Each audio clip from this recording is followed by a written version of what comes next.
Hi, I'm Brooke and I'm so excited to welcome you to Beam Boldly. As an NCAA Division I gymnast, I know firsthand what it feels like to carry the weight of performance, expectations, and identity. Here, we're going to talk about all of it. We're going to talk about mental health, performance anxiety, NIL, resilience, and of course, how faith is our foundation that carries us through all of that. Whether it's stepping onto the beam in competition or just stepping out in everyday life, we are called to live boldly, and we're called to let our light shine.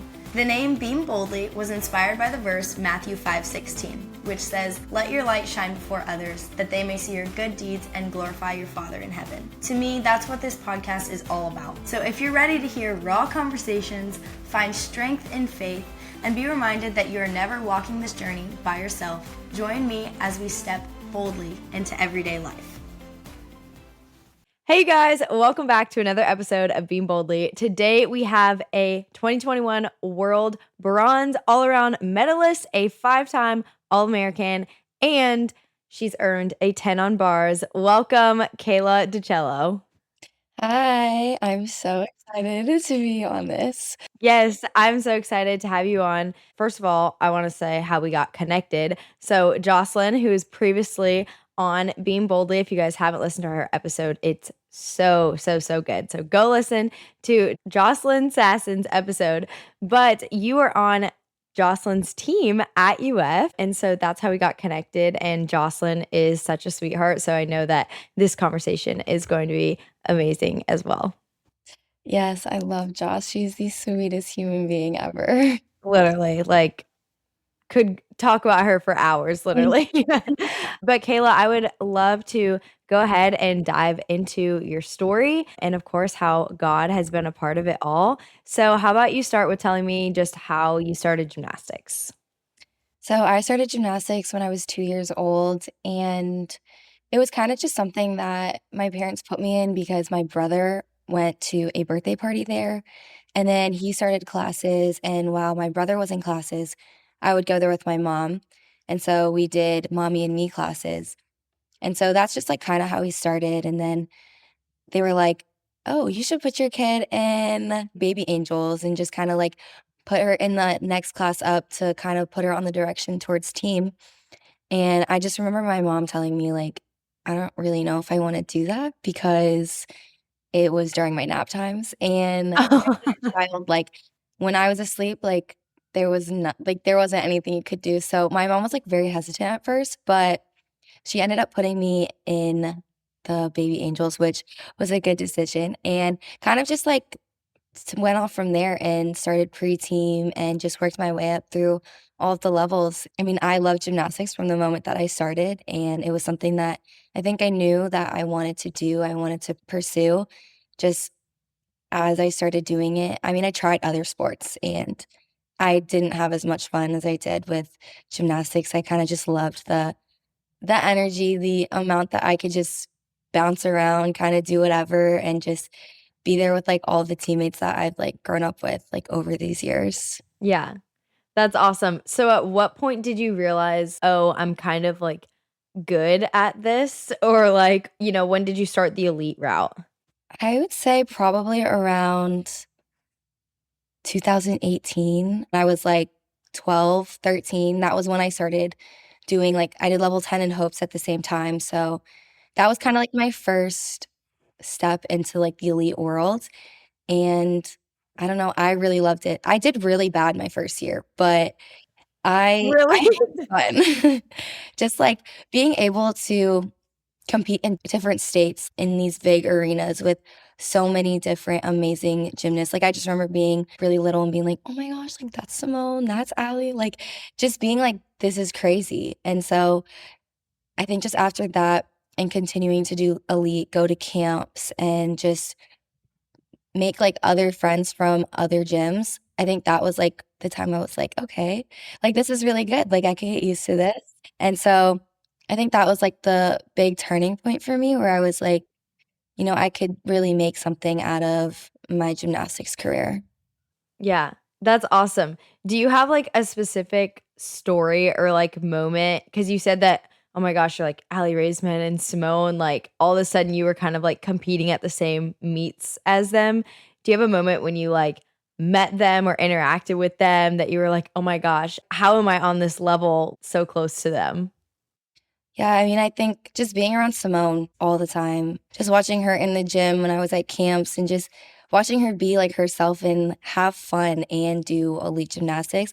I think that was one of the best things like I've ever seen because she's competing at the world level, but also doing it and having so much fun. Just being able to see that was like really cool and being able to be on the floor at the same time with her. Yeah, that is so cool. And I totally agree because for such a long time, gymnastics was a very like serious sport. Like there was this very specific way things were done. I even think about like floor routines, like they have a very specific vibe. But as Simone started to like come on the scene kind of, I guess. Mhm. She brought so much more than that, but also like such incredible gymnastics, and it's like so unique that that was part of your experience too. So that is super cool. But now I want to shift gears a little bit and dive into your faith, your whole journey, and kind of just a little bit about your testimony. Yeah, so I mean, I grew up in a family and we would go to church on Sundays, but it wasn't like we would go whenever we like got the chance. So I grew up with like a Catholic background and my grandparents are very big in their faith, so they would push it on like me and my siblings a lot. And I think as I like grew up, it kind of like took like the back step. Like I Mhm. think gymnastics just took over and I just like didn't have time and it kind of wasn't a priority. And I mean, I went to Sunday school, did all of that, but then it wasn't really until I got to college when I kind of decided to, like, take it into my own hands and be like, "No, like, I want to learn more. I want to understand how I can turn to the Lord and have him help me in any aspect of my life that I can." And so in my freshman year, I kind of got exposed to it a lot. We have this thing called like Big Monday here, and it's just like where a bunch of student athletes go and we just talk about like faith and sport. And so I went there my freshman year, and that was kind of the first time I was like, this is really cool. Like, You were I, more like interested, like getting yeah, into it more. Yeah. yeah. And so I went to that like the whole semester, the whole year. And then right before I left college to do my gap year and come back home and train for the Olympics, I decided to get baptized. And so I got baptized, and then I came home, and I will say I did not do the best with continuing all the work that I had done from my freshman year. I think I kinda just put it, like, on the back end again, just during the whole going back into gymnastics. I think I made that my main priority again. Yeah. Well, it's hard when you build, in Gainesville, right? You had Big Monday and you kind of had like built a community, an environment where like that was part of your life all the time. And nobody talks about it, but it's really hard when you step into like a different environment. Even though it was your home, it was still like not the same as before. So that's definitely like a challenge. But I'm sure like now going through that experience, like next time you kind of have like an environment change, you're gonna be like, "Oh no, this is coming with me this time." No, yeah, definitely. I think that was the hardest thing is that I think I was still very unsure of how to go about all of it, that I was just Mhm. like, "Okay, I will try again, I guess, when I go back to school." But, yeah, I mean, trained for the Olympics, tore my Achilles at trials, and then I think about halfway through my recovery, I opened up my Bible again, and I think I just remember I read James 1, and that was, like, the first, like, part that I remember going in, and I read that, and I just started journaling just about all the trials and everything, and trying to just help my mindset and help flip the way that I thought about the situation. So I kind of went back every once in a while. It wasn't something that was very consistent until, honestly, I think I'd say, like, 4 months ago. Mhm. That was kind of when I started going back into training and getting ready to compete. I was having still dealing with issues on my left foot, which I got a second surgery in, like, 6 months after I had gotten the surgery for my right Achilles, And I think I was still dealing with pain. And so I was just like, okay, now I think I like really need help, and just like trying to figure out how to navigate it, how to deal with it. And so when Joss came in and she would start these team Bible studies with us, and just her presence and just everything, I would say that was a big thing for me. And she was somebody that I needed to come into my life and open my eyes to how like I could be living. And she really just shows like so much. And so I was just like, okay, she inspired me, and I was back at Big Monday doing that again, which I never stopped doing like in last year as I was going through everything. But I think this was the first time that I like took it and I was like very intentional with it. I started doing discipleship with one of the leaders and just really trying to retain all the information that I was getting. And I like came up with a plan. I was like, okay, I'm going to read my Bible every single day. And so I started in John, and every single day I would sit down, and at first I was getting very overwhelmed because I was like, this is a lot. This is very like That's so real. And so I think while I was doing discipleship, I was told like, it doesn't have to be a whole chapter. It can just be bits and pieces. Like just start slow, because I mean, even just one verse is so powerful. So just being able to start somewhere, it's going to be good, and you're going to figure it out. So that's just like something that I kind of just kept reminding myself. And then, yeah, I like started hanging out with like a new community, and I would say that was one of the biggest changes that I needed. And that helped me in all aspects of my life, because I think I was just struggling a lot with trying to figure out how to do gymnastics again. I was putting so much Mhm. pressure on myself, just wanting to be as good as I was before I got injured, which is like, I feel like that is just like what every athlete wants to do or wants to Of think. course. But my body's been through a lot. I had 2 feet surgeries in the span of 6 months, and one of them was a major injury. So just like, it's not going to be the same, but this is also my new normal, and my new normal will be like good, and I will figure it out, and everything will work out.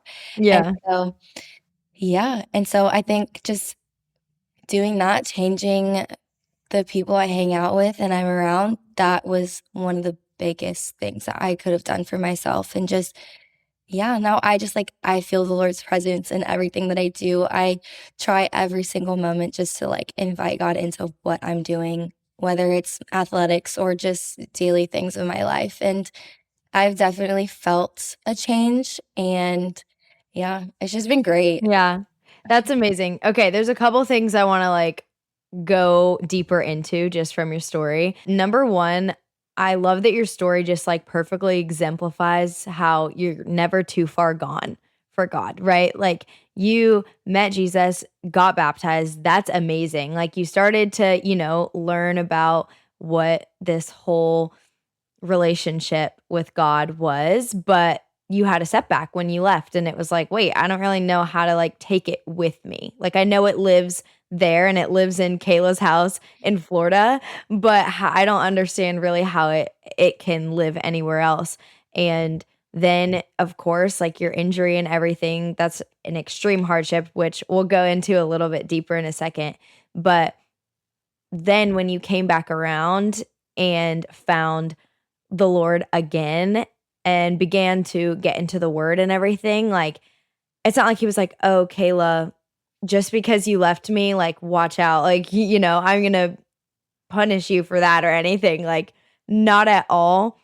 I bet you felt, like, so welcomed. And, of course, like, if any of y'all have read James 1, like, what a perfect place to start reading, especially, like, considering your circumstance of a hardship and, like, trying to find joy in all of that, right? Yeah. But, okay, let's back up a little bit, and I want you to walk me through the Olympic trials, because obviously I, like, know what happened, but for the people who don't know what happened, I just want you to, like, give a little bit more insight, walk us through your mindset. I know it's probably not a very fun memory at all, but you're doing so well now and you've come so far that I want the podcast to, like, show that, right? Yeah, so Olympic trials.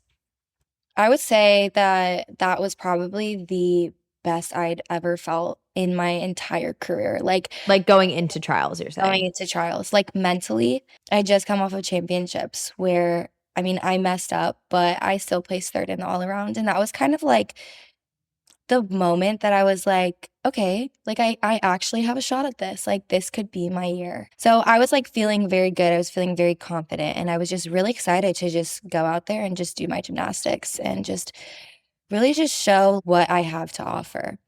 And I just knew that if I did my normal, like everything would work out and I probably would have made the team. But Right. yeah, so then we get to trials and I just remember I was dealing with the worst calf pain ever. And so I could barely train. I was training like the minimal amount. I wasn't landing dismounts off the bars. I couldn't even run around the floor. I was hurting so bad that I just like started getting very stressed out. I was like, I don't know what to do.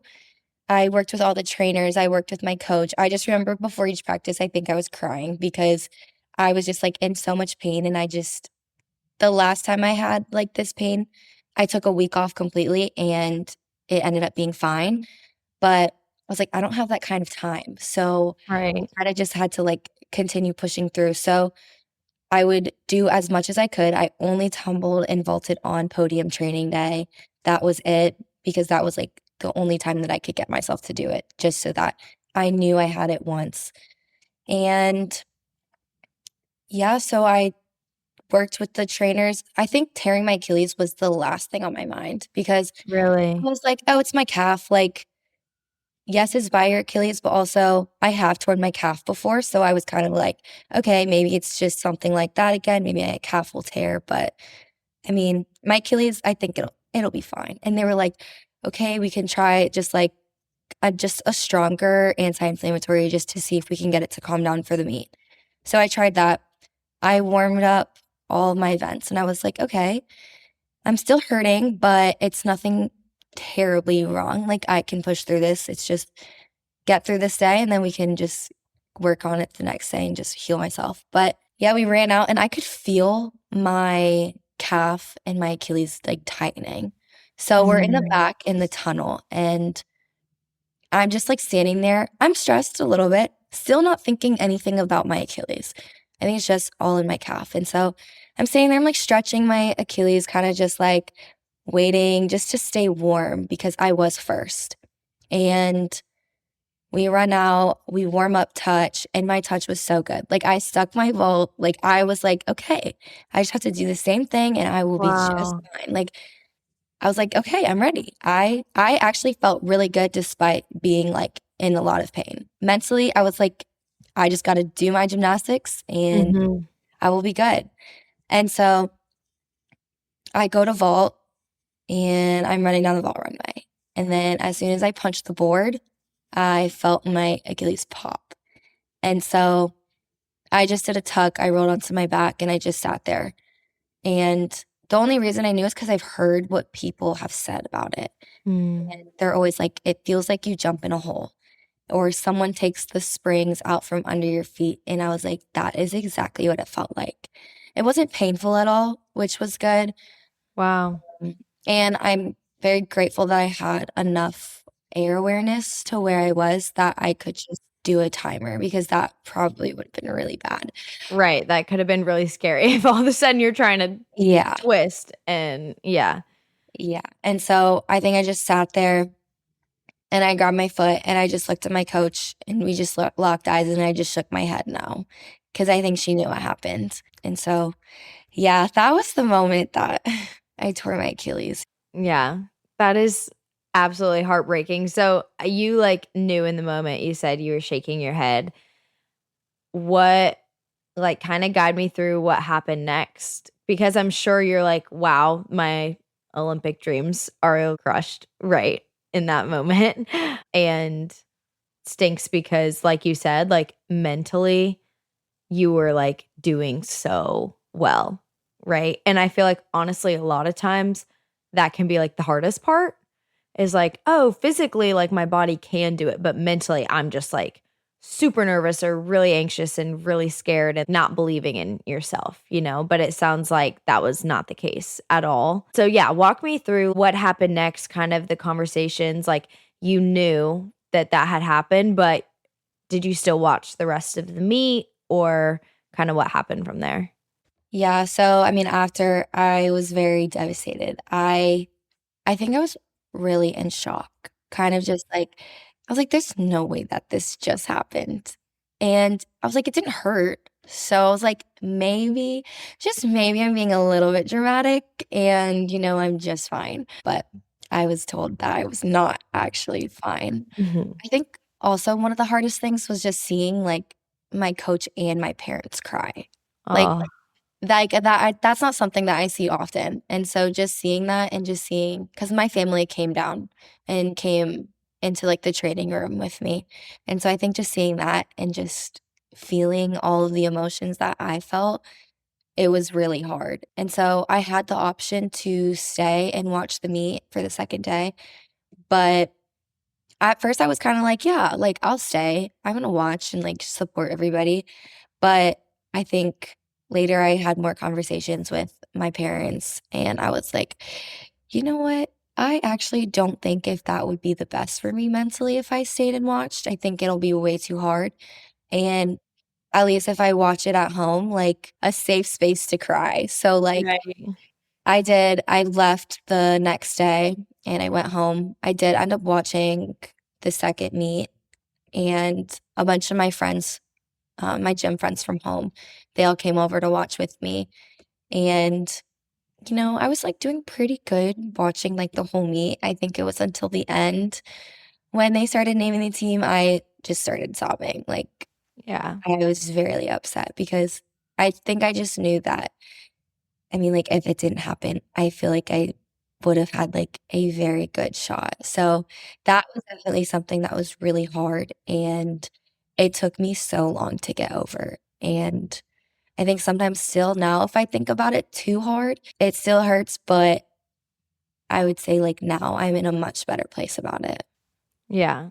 That's so good. And also, like, everything you're saying about your emotions and, like, it's still stinging, like, is so valid because I remember watching and knowing that you had been doing so well, and, I mean, I didn't even remember you falling at championships or, like, whatever, like, I remember just thinking, "Wow, Kayla DiCello is doing so good." Like, she is amazing, and it was so sad to watch, so I can only imagine actually living it out. But let's dive into, you said God really met you, like, during your recovery. Can you take me through that a little bit?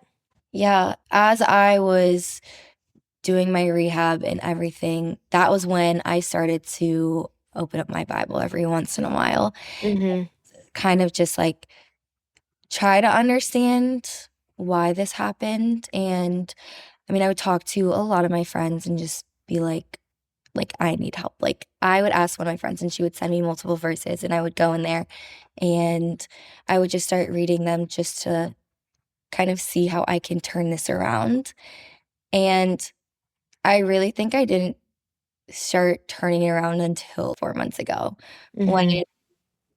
I think I started to understand the bigger picture of just why tearing my Achilles happened, the timing of it, and just, like, seeing how my life has played out from that. I said, like, my life would be so different if I had made the Olympics and came back to school. It just would have been a complete 180 of kind of what I've had now. I think having this injury brought me closer to God, but also just, like, opened up so many different opportunities for me, just, like, with the chance of getting to know God, growing my faith, that was, like, the biggest thing. Finding a community, finding people who are there to support me, and I really think that if I didn't tear my Achilles when I did, I would not be on this journey right now. Yeah, that's amazing. And it's hard to know, right? You could have gone to the Olympics and come back and still had this journey. Of course, your story would be very, very different.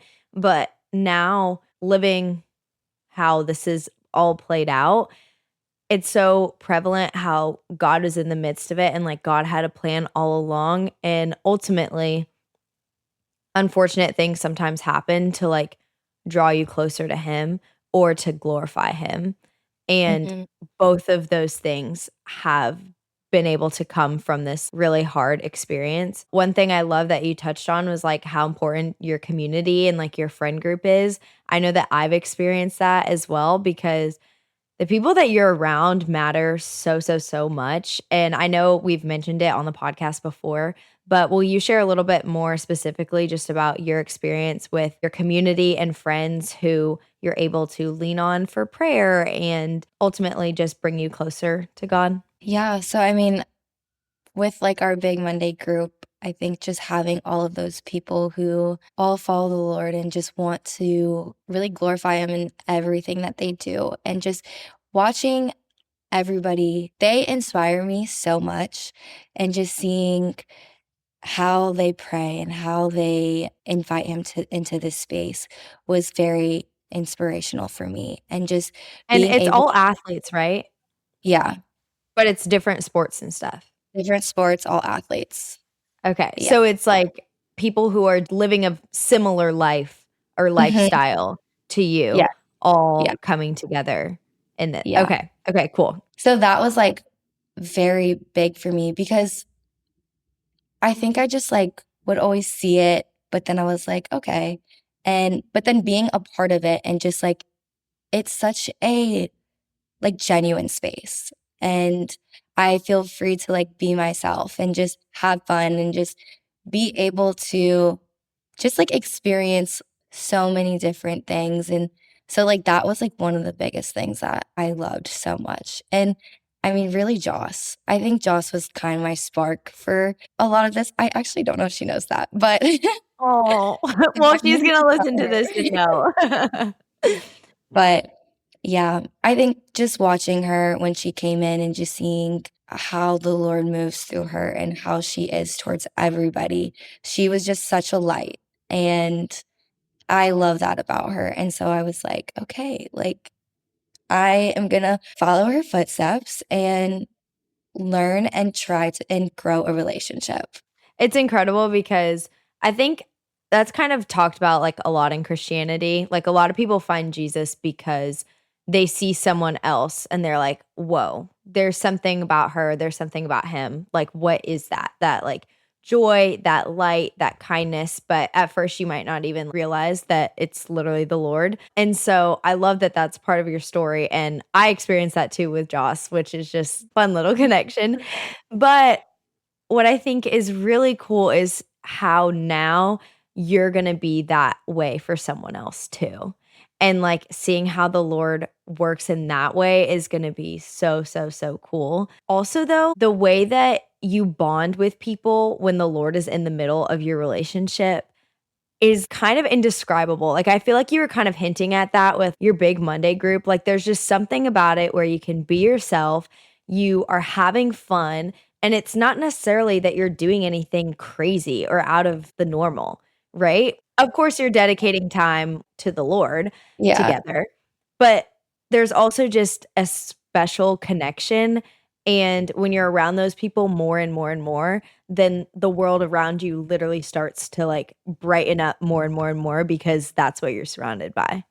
No, yeah, definitely. I think that is like that was the feelings that I was feeling. Like I guess like the best way I could describe it is like very pure and very genuine. Mhm. That was like what I was feeling. And I was like, I really like this. And so I was like, well, I don't have to change. This is what I want to keep growing in my life. And so just continuing to change and turn towards the Lord and just let Him continue to work. I like really felt like I was being filled up with the Holy Spirit because I told one of the people that I get discipled with, I was like, yeah, like I like get this feeling. And she was like, that's the Holy Spirit. And I was like, okay. At first, you're like, I don't know why I feel a little bit scared, but I think that's good. I Yeah. had that moment too. I was like, I just want to make sure, but yeah. Yeah. No, that's amazing. And it's just such a testament to number one, like the people around you matter, but number two, like you matter to the people around you because like I said, Joss was that person to you, but like think about all the people that you're going to be that person for now that literally you live with the Holy Spirit inside of you. And of course, you have a platform. People know who you are. They know what you've been through, and being able to use your platform to glorify him and share what you've gone through and how the Lord has met you in the middle of it is going to be so inspiring. Like, I cannot wait for this episode to come out because I know there are so many young gymnasts that are going to be like, oh my gosh, Kayla DiCello. Oh my gosh. And, you know, they might not know how God has really brought you through, and for them to get to hear this is going to be so great. So this conversation has been absolutely amazing, but I just want to wrap up by asking your final piece of advice for a young gymnast or a young athlete who's trying to navigate how their faith and their sport kind of intersect. I think your faith in sport is just like, it's so powerful. Just being able to take all of the things that you go through, the good and the bad, and just knowing that it's for a greater purpose. And really just knowing that, like, God is with you through every single step of the way, and He knows exactly what your plan is. So, really, just trusting in it, and just letting Him take over, letting Him take control, take the reins, and everything in the end will work out. Yeah, totally. Have you noticed a difference on meet days or like in practices, specifically like in gymnastics now that, you know, the Lord is more involved? Oh, 100%. I write on my wrist every time I compete. And so I write, let go, let God be you. And then AO1 for audience of one. And so I look at that every time I'm about to compete. And during walkthroughs, like, or before the meets, like, I will pray before every single time. And even just before I go up to compete, I'm not the biggest fan of like watching the girls in front of me. So like usually I have my back and I'm just pacing, I'm like walking around. And so recently when I feel very anxious, like I'll just stand there and I'll just start talking. I'll just start talking to God and just being like, hey, this is what I'm doing, this is what I'm going through, and kind of just like having a little conversation, and that calms me down so much. Yeah. And no, I think that bringing him into my sport and just being able to realize that I can let go of all of the anxiety and not try to control everything has really just taken off that sense of pressure so that I can be more free as I've been competing. Yeah. Awesome. I love that. And I relate to that so much. It's incredible what literally a 5-second conversation with God can do, Yeah. especially on a meet day. Awesome. Well, thank you so much, Kayla, for coming on this episode of Being Boldly. Thank you. Thank you guys so much for listening to this episode of Being Boldly. Make sure that you subscribe and follow so that you can continue on this journey with me. Bye, you guys.